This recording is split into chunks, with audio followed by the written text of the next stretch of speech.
Thanks for being there. So what's the most interesting thing you have learned recently?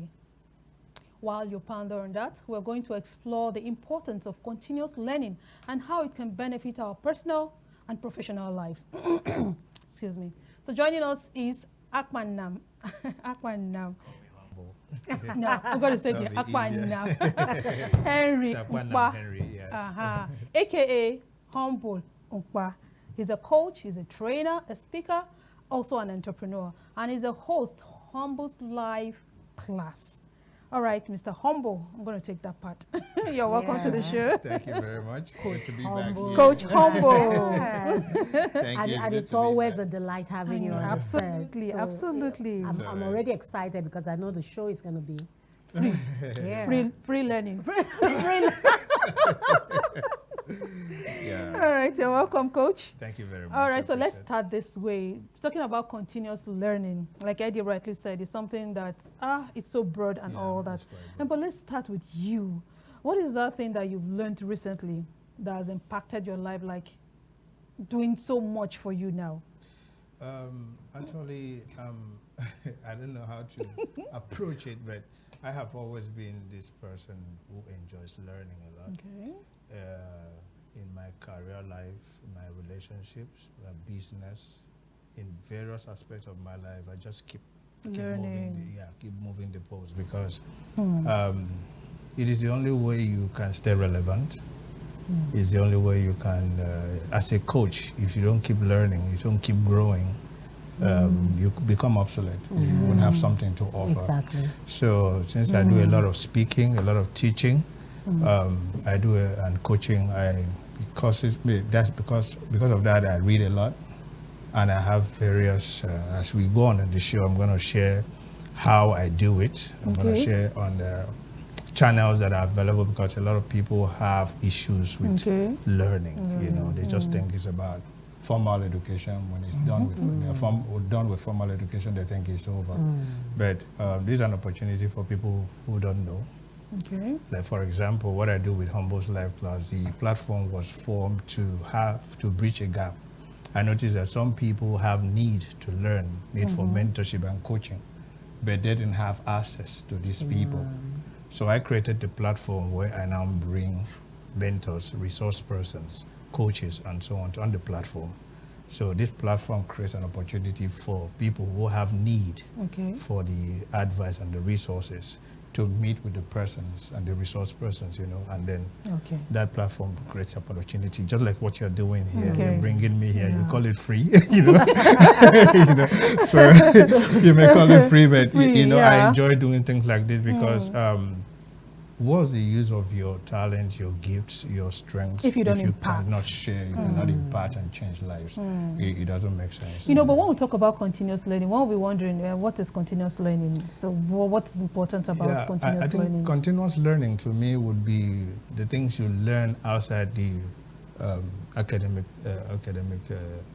Environment, scope.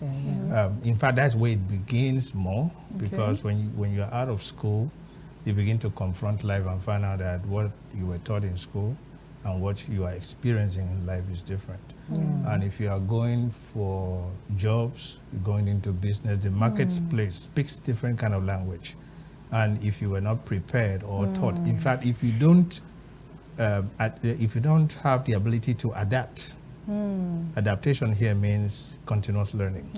We now begin to sort out the need, what the marketplace requires, what the employment space requires, what your social environment requires, your relationships. And you now begin to see, okay, how am I going to tilt the balance so I can fit in, so I can begin to remain, I can continue to remain relevant, right? So these are the things that calls for continuous learning. And if refusal to do so, it puts you out of scope. As we continue, I don't know if I will take too much because I know the subject of this course is a lot. We cannot exhaust it in one We wouldn't even know which way to angle to come in. Let me bring in some stuff that could really help our listeners, at least as we are just beginning. For example, for me, I studied physics in the university. When I left the university, I got a job with ExxonMobil, right? as a logistics coordinator. Okay. Now you see, Yeah. What has my field of job it was different, and my postgraduate was shipping technology. Wow. So you understand. So if I was not the person that continues to learn and make to remain relevant, I wouldn't have even been able to pass that interview because the interview wasn't about what I studied in school, right? So when that happened, that was a way of adapting, which necessitates the continuous learning aspect that we're talking about, right? So even while I was on that job, I still continue to learn because most of the people on the job today, the problem with most people is, let's say for example, let me still use myself as an example. Okay. I got a job as a logistics coordinator, right? As I was growing on the job, I was seeing the need to expand. Okay. And I went into a lot, into maritime safety, and I gathered over 35 certificates alone in that career point. Yeah, Wow. 35, yeah. So when I got the certifications, I didn't stop there.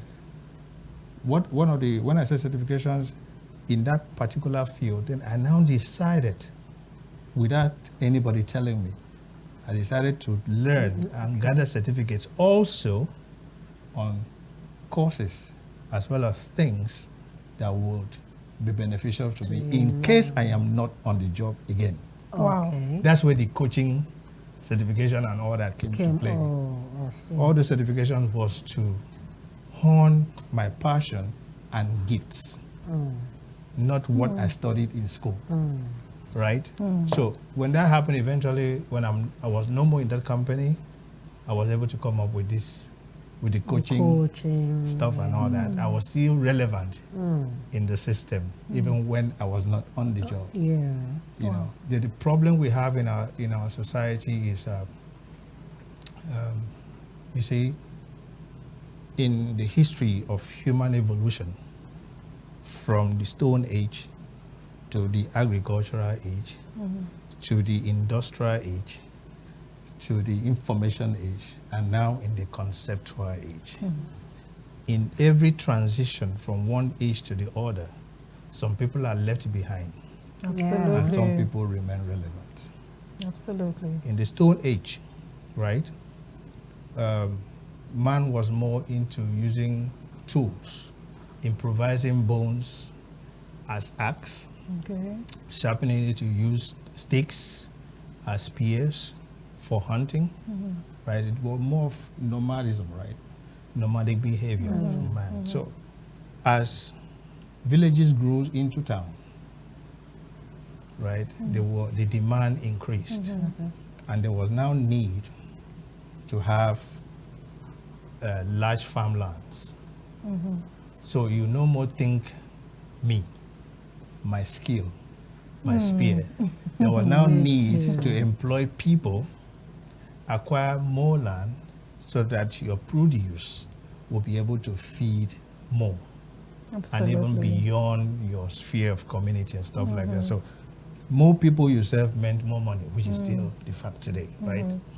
But you see, as they transition, people who refuse to transition to learn how to farm, how to cultivate farmlands, and how to domesticate animals.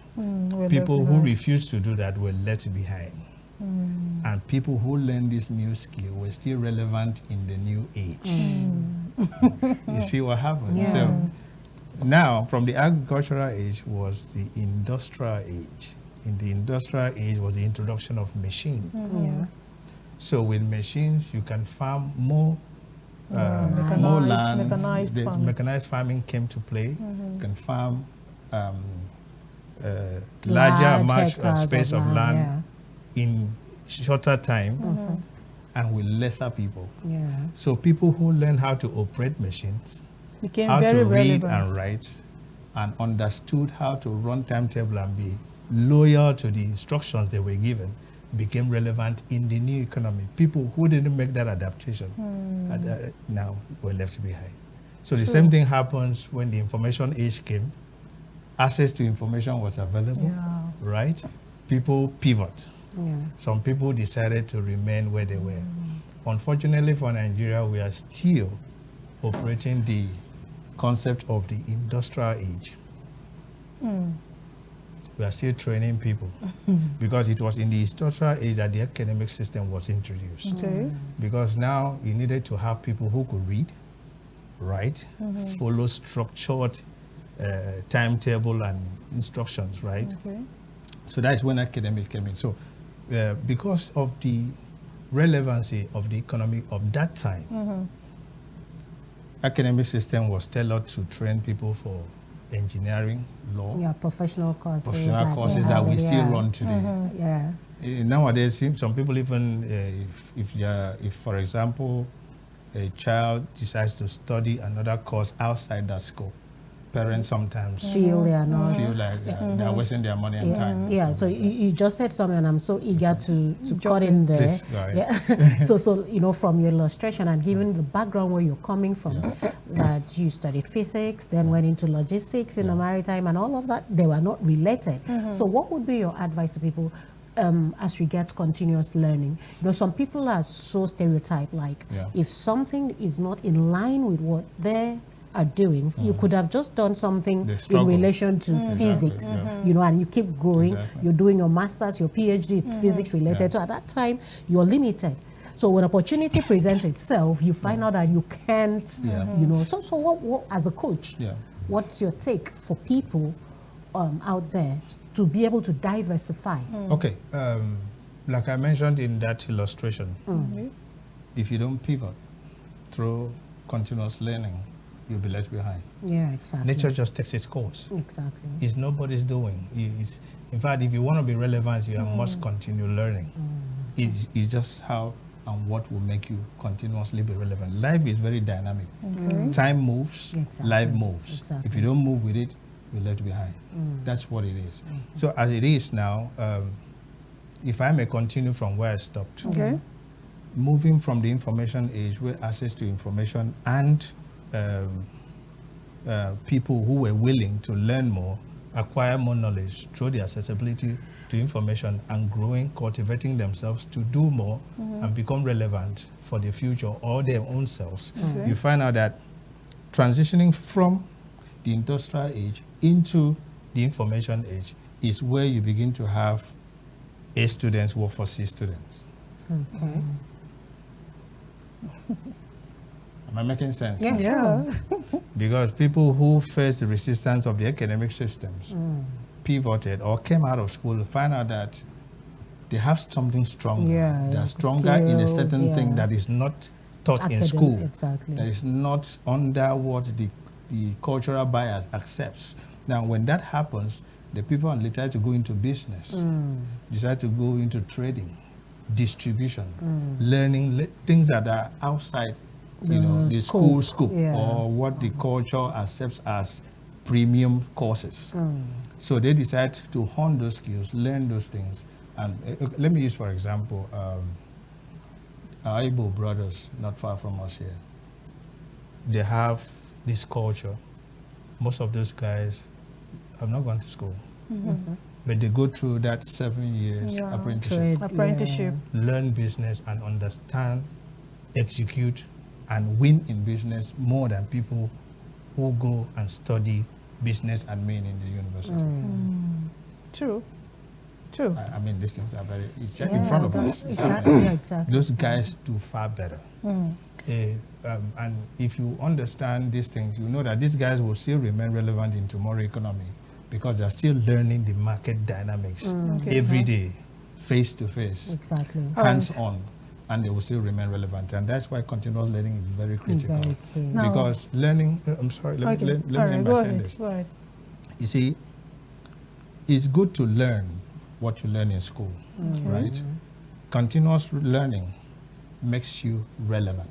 I mean, sorry, yes, continuous learning makes you relevant, right? But learning how to learn makes you unstoppable. Learning how to learn.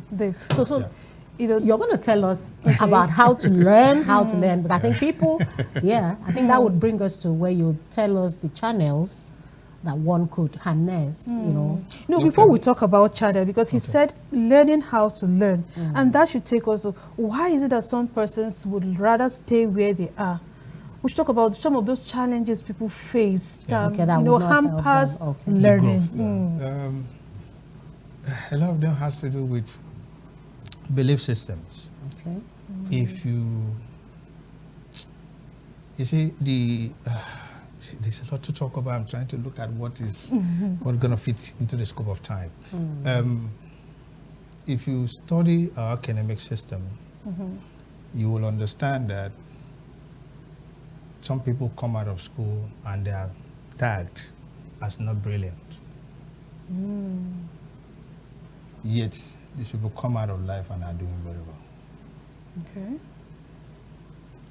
Through this process, a lot of people, because they didn't do well in school, just write themselves off. I'm not brilliant. I don't know. I can't do it. I can't do it. They write themselves off. So whenever a challenge is in front of them, instead of confront it head on, they freeze. They fold. So that limiting belief keeps a lot of people, before they even start, they have developed a strategy in the mind to run away from any challenge. Exactly. So whenever a challenge is in front of them, they fold. They say, you go, you are good at this thing. You hear it a lot in our society. I'm not good with these online things. I can't do it. This online thing, I can't do it. All right. People make these statements. This thing is not my thing. When did you make that discovery? So whenever I conduct, because I do a lot of businesses around training of employees for businesses, and also I do a lot of training workshops around the HTDs, the Host Community Development Trust Funds, government and NGOs who do empowerment programs. You see a lot of people go into their empowerment program just to collect the computers or whatever will be given, and they sell them. They're not making. These are channels that they would have used to pivot and become better in whatever they're doing or whatever they look forward to do. So they waste that opportunity. Instead of that opportunity going to someone that would have used leverage you know, right? So these are the kind of things I do to help people, because it is in those programs, you see a lot of programs that don't employ the kind of service I offer. What they do is they just train those guys, hand those stuff over to them, empower them with money and those perhaps those toys, and let them go. But there have not been structured plan and training or workshop to walk these people through how they should structure their why. Why are you here? First of all, open their eyes to opportunities that comes with this empowerment program, this training you are about to receive, and then have a process after that training, a process that seasons them through how they can use the knowledge and what they have been given to see how they can establish a business, expand on their existing business, or become better. Because a 1 day, 2 day, or 1 week training is not enough for somebody who has spent 20 years not understanding what they want. So first of all, starts with do you even know why you are here in the first place? So when that limiting belief is there that I cannot do it, they see everything as, you know, something, a quick fix. They should just run away with what they can run away with after all. All right, and we have lots of that in our society today. We'll go on a very short break. Stay with us. We'll be right back.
Wonderful quotes there, I must say. All right, thanks for being there. So we'll go straight to take our tweet before we bring in Humble back into the discussion.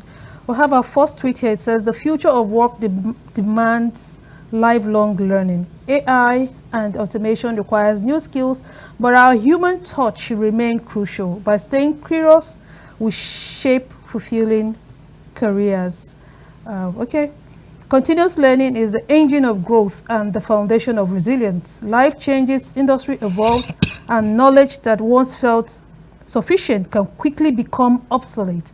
Those who commit to learning never stop seeking understanding, questioning assumptions, and expanding their perspectives, just like you rightly said in the beginning of the show. And then our last tweet here says, you keep on learning, and pretty soon you learn something no one has learned before. I wonder what that could be. All right, would you want to react to any of this before we go to our question? Yeah, I would like to. I think I've touched on some of them. Okay. Is there anything somebody has not learned before? Yes, yes, of course. Oh. Let me say something personal. Okay. Some years ago, I was with some friends who were talking about life, talking about the resources available for anyone, and the resources available for someone who has nothing at all. Right, because we have a lot of people in life. Some people are born into rich homes where there are resources. There are resources for them to, be able to grow faster and do better than some people. And outside those resources and the academic opportunities that they have to attend better school and stuff like that, outside that, they also inherit connections and networks from their parents, where it can help them to, speed up success in life. The success, right? But what about others who don't have those? What are the things available to them? I don't want to deviate because that's another topic altogether. But you see, the good thing about anybody who knows that he can do better is that you can leverage on continuous learning by learning on anything you pick. And the best thing about it is that information is available. There was a time that you need to go great distances, travel to good quality libraries to spend time to grow. But now all that is in our pocket. Let me say something very critical. To our listeners out there, if you're listening to me, the phone in your pocket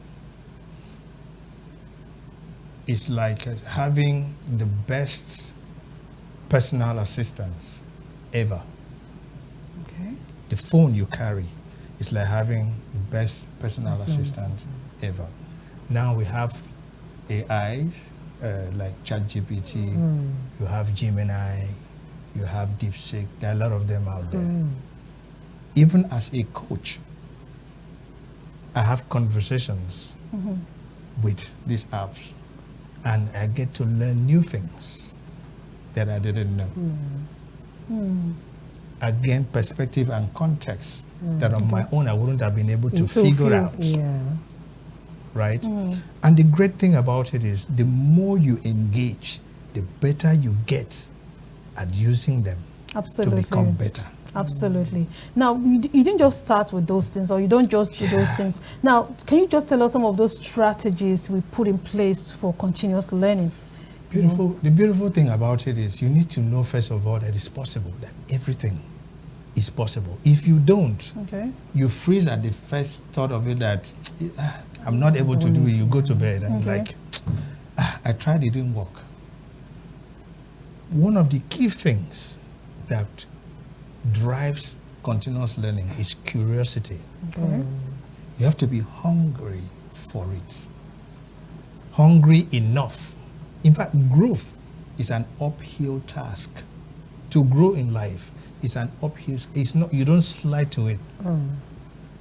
It requires commitment, discipline.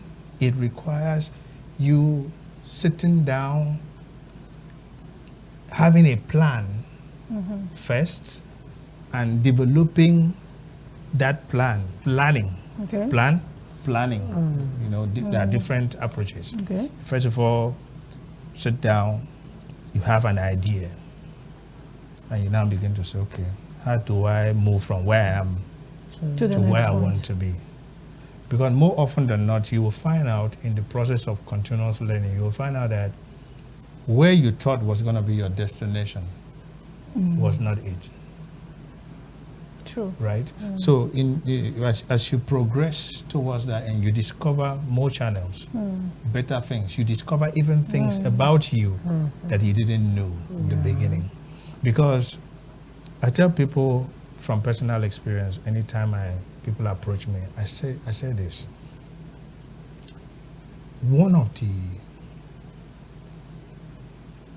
best universities of life is you. If you take interest in studying you, you will make discoveries that will change the world. I'm coming to that question. Okay. If somebody can do something that nobody else has done before, Okay.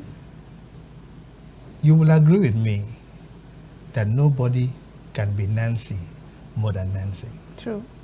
You have your traits, a combination of talents, of everything, experience put together.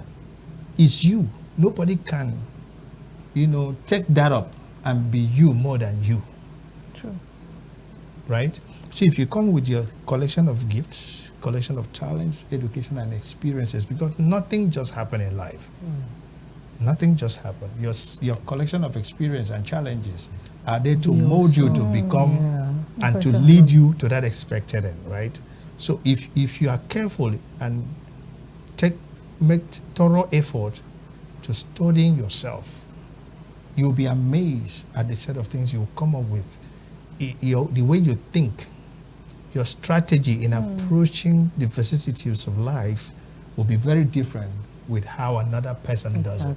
So you have this unique Nancy and humble touch to the things you do. This is how innovation is born. Okay. This is how you come up with new things that nobody has ever done. And that is what puts us ahead of machines like AI. AI cannot have that. Yeah. But you can. You can walk into a room and have prepared your lesson. This is what I'm going to do. Because I'm sure before this program, you have prepared a set of questions you were going to ask. But the discussion is moving beyond that. And we're employing creativity and innovative thinking to answer and approach those questions differently. That we didn't see it before the program began. Absolutely. So this is what continuous learning is about. But if you shy away from engaging at first and beginning to take interest in studying yourself, things happen in your life, come back and ask yourself, why did it happen? And you need to understand that there's nothing wrong in making mistakes. People make mistakes and think it's over. There's no mistake that is final. No mistake in life is final. No matter the mistake you make, it's not final. You can pivot from it. Sit back, look at the lessons, take those lessons and ask yourself questions like, how can I be different? How would I have approached it differently? If you don't know, please ask questions. Absolutely. The quality of your questions determines the quality of your life. All right. Yeah, Yeah, because we have just very little time and I really want us to achieve a lot. So let's take this question to see. Somebody sent a question, say, must learning be academic? And what is the place of vocational or technical skill in personal development? Okay. Must learning be academic? No, it must not be academic. Academia has a part to play. Okay. For example, going to school gives you an advantage. You can read, you can write. Mathematics teaches you how to handle complex problems and how to solve them. English does a lot about, English and literature has a lot to do about how you communicate and relate with people, right? Government like history, subject like government history. And so, there are a lot of that. I can't go into it all, but we don't have that time. all the academic teaches you how the world works and how you can coexist with people, how you can become a functional member of a society. That's basically what you learn from school, right? Coming out of school, your vocation, don't just pick a vocation because somebody says that's what is in vogue. Your vocation, your line of vocation should be something, because back to academy, you see, people that go to school to study something that they are already gifted at do better. Because they are sharpening an existing skill or talent. Same thing happens with vocation. If you're going into any vocation, it should be something that you enjoy and have passion for, right? So when you go into the training, it's not just to learn how these things are done, to have the hands-on, right? But also to learn the business part of that thing. How can I market it? How can I sell it? These are critical, angles to vocational learning. And there's nothing wrong if you cannot go to school, you can still handle your vocation and be top-notch at it. Absolutely. Because with money, you can go back and learn what is the missing dot that academics didn't give you. Or you employ people to do it. That's where the A student work for the C student. And a lot of people don't even, you see, there's no crime in it. We've just learned. Yeah, I remember, whenever we have, there's this skill acquisition man we always have on air, and he's always talking about how people say people who do skill acquisition, people who use their skills are like illiterates. But then they tend to like, how does he even put it again? Like people who are so educated, now bring in these ones who have the skills to work for them. No. People who have the skills but didn't go to school now employ those who went to school to come and work for them. That is where the C student employ the A students. Exactly. Because let's not forget, the A student was A graded in school. A training for the industrial age, remember? A training to fit into industries. So we've passed that level. There's nothing wrong with it. Now you were trained for that. Now, when you are done, somebody else who came up with the industry structure employs you into their industry, gives you instruction on what they want, and you deliver. So we coexist. None of them is too good for the other. We complement each other. That's the C and the A, the B, even the third class and no school person. We all work together. So I'm a bit curious. I'm going to take you back. I'm going to take you back to your coach class. When you said you bring in people who train people, talk to people, and I'm wondering, aside continuous learning, how about unlearning? When people in fact, that's what continuous learning is about. It's about learning and relearning. Learning, unlearning, and relearning. Where learning is acquiring the new skill, you desire something, you go for it to learn it.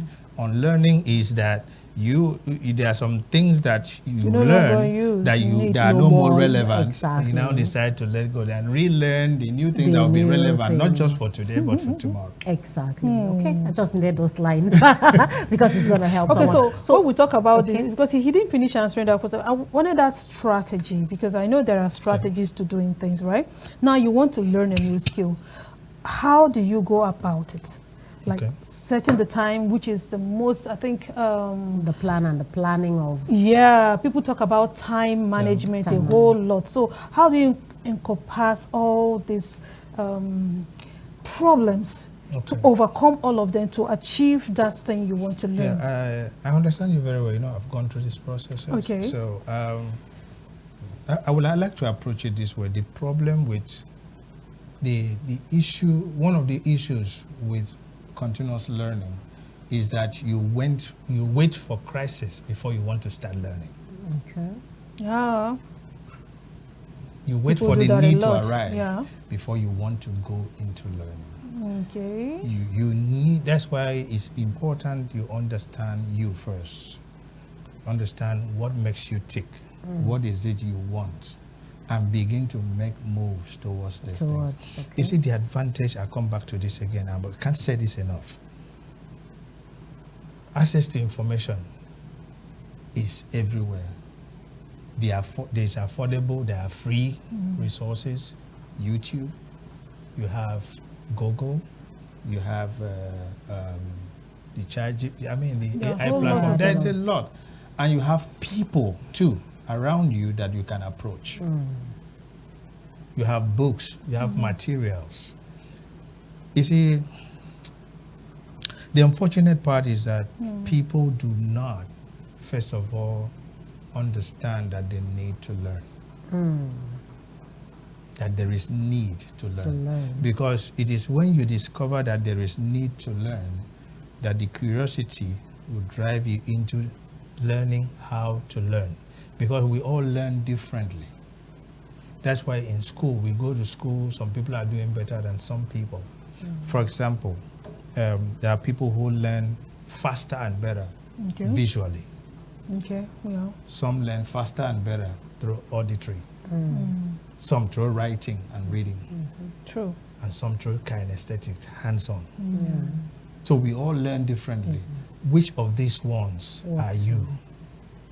So the kinesthetic and the visual people don't do well in school. Okay. Because our school is designed For auditory, writing, and reading. You're right. So the people who are naturally visual or kinesthetic miss out. And they become the failures. So they are the people that call failures, that they don't do well in school.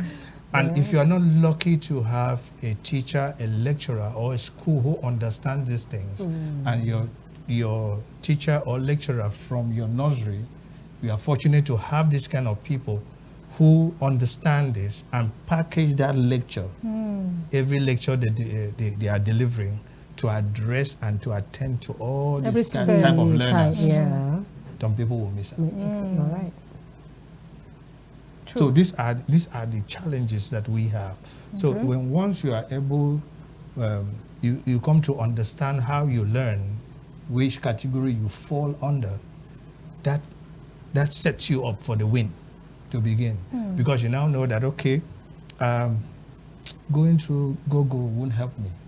You go to YouTube, you see. You see and reenact. If you don't like all of that, you go for podcast, auditory. When you're walking, you're on a walk, you're exercising, you're listening. There are audiobooks now. You understand? Yeah. So the YouTube also provides you with opportunity of hands-on. You see how it is done.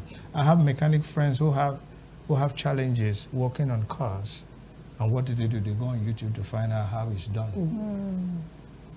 This is something they would have gone to Germany to learn from Mercedes directly, but through YouTube they could just do it for free.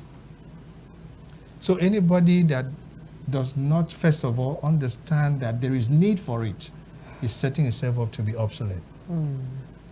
So the vocational question thing, I hope we've answered that. Yeah, we have. Okay. We have. So this quote, I would like you to, because time is really running out. So there was this quote we saw that learning, the capacity to learn. I said something about capacity to learn, and then that the willingness to learn is a choice.